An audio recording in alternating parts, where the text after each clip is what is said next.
자, 그러면 오늘 준비한 내용, 오늘 조선기자재 관련된 기업들 한번 준비를 해봤습니다.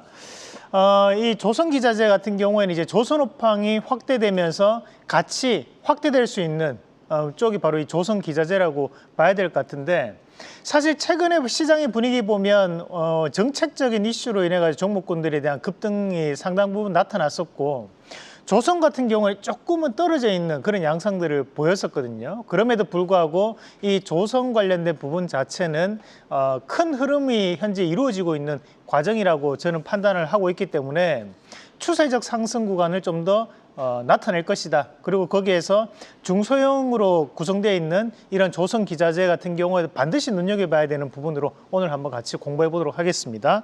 자, 그러면 준비된 그림을 한번 같이 보겠습니다. 여기 보시면 중국에 대한 조선 점유율들입니다. 중국에 대한 조선 점유율이 더욱더 한국보다 앞서 나가는 것이 나타나고 있고 격차도 좀 더 벌어지고 있습니다. 그럼에도 불구하고 왜 조선업종이 좋다고 얘기하느냐, 다음 그림 한번 같이 보겠습니다. 현재 이 한국과 중국에 대한 조선 척당에 대한 우리가 이제 수주 단가를 한번 비교해 보겠습니다. 이것을 우리가 표준 선박 환산 톤수라고 해서 CGT라고 표현을 하는데, 한국은 좀 더 고부가치군에 대한 선박을 납품을 하고 있고, 중국은 일반적인 선박을 납품한다, 이렇게 구분하시면 될 것 같습니다. 그래서 돈 되는 선박들은 한국에서 만들고 있다라는 부분으로 해석을 하실 필요가 있고요. 그만큼 이제 조선 수주가 이어지면서 고부가치군에 대한 선박에 대한 납품이 이어진다는 얘기는 결국 조선 기자재도 함께 바뀌고 있는 그런 시장의 분위기라고 봐야 될 것 같은데, 자, 관련된 기업들을 한번 정리를 해서 말씀을 드리겠습니다.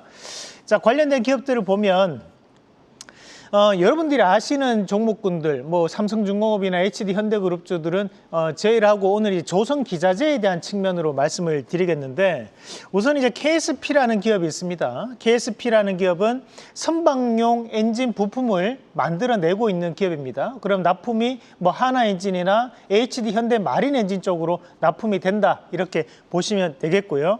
자, 세진중공업이라는 기업은 우리가 이제 LNG나 LPG 보면 탱크가 엄청 크게 제작을 하게 되죠. 그런 탱크를 만드는 업체가 바로 이 세진중공업입니다. 그럼 이 탱크를 크게 만들고 난 다음에 그 탱크 안에 본행 사업을 하는 기업들이 바로 뭐 동성화이텍이나 한국카본 같은 기업들이 되겠습니다. 그래서 일반적으로 이런 탱크 로리를 만드는 회사들은 크게 주목받지 못했는데, 최근에 수주가 이어지고 있는 상황들이기 때문에 현대중공업 계열의 납품이 많이 이루어지고 있습니다. 거기에서 세진중공업도 체크를 한번 해봐야 될 것 같고요. 자, 1승이라는 기업은 우리가 이제 선박 안에 들어가는 분뇨 장치라든지 또는 파이프 밸브를 제작하는 기업이 바로 이 1승이라는 기업입니다. 최근 들어 수주가 늘어나고 있는 상황들이기 때문에 실적에 대한 변화도 나타나고 있다는 부분으로 참고를 하실 필요가 있고, 자, HD 현대마린엔진은 앞서 말씀드린 대로 친환경 엔진을 생산하고 있는 기업입니다.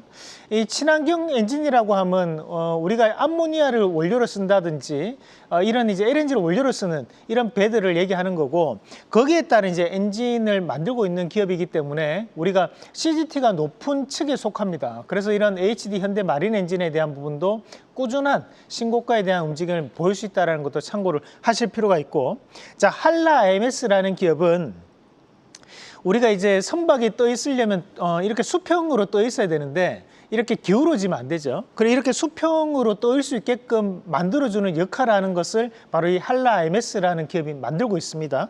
그리고 이제 선박용 게이지라든지 또는 이런 선박용 자동화 시스템을 구축하는 기업이다 보니까 현재 재평가를 받고 있다라고 보시면 되겠습니다.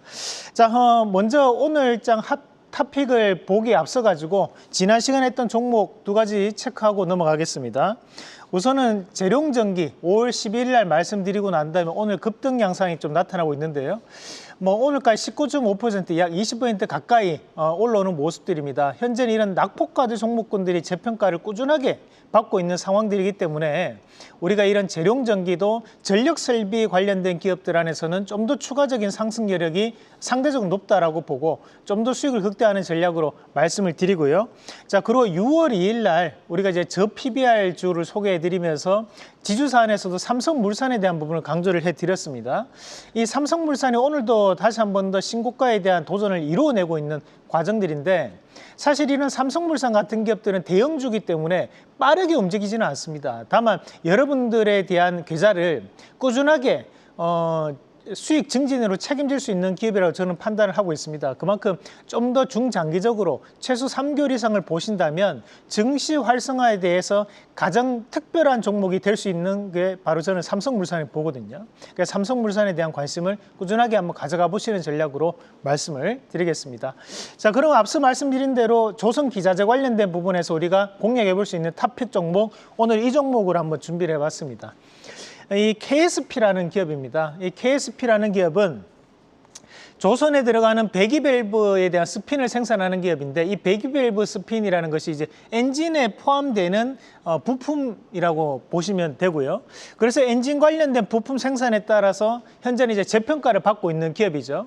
최근 들어서 한국계에 대한 친환경 엔진에 대한 납품이 많이 이루어지고 있는 과정들이기 때문에 이런 KSP에 대한 부분에서도 재평가는 가능하다고 보고, 그리고 이제 미국 조선업 강화법에 대한 발의가 또다시 한 번 더 이루어진 과정들을 감안해서 봤을 때 저는 이번에는 통과될 가능성이 높지 않을까라는 의견까지 함께 드리면서 1차적인 목표가를 잡은다면 5,070원, 그리고 손절가는 4,200원 제시해 드리겠습니다. 꾸준하게 시장에 대한 움직임이 나타나고 있는 증시입니다. 한국 증시에 대한 탄력성이 상당히 좋은 움직임들이기 때문에 지금은 좀 더 주식을 적극적으로 매매하는 전략으로 말씀을 드리고 싶습니다.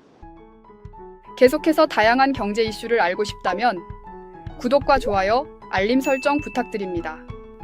AI 캐스터 권미정이었습니다.